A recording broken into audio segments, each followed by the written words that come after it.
Ito Is na. isa 'to sa problema ng both, kaya absorption mabagal.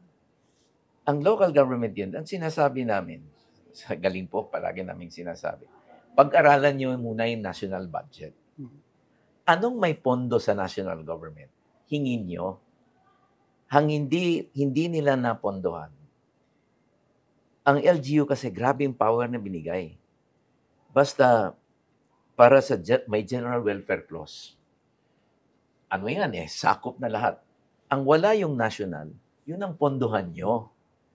Para nakakakuha kayo ng pondo sa... Ang problema, national government naman is not able to communicate on the ground what they have. So, paminsan sa government, silo kasi pa rin tayo. It's the kingdom thing.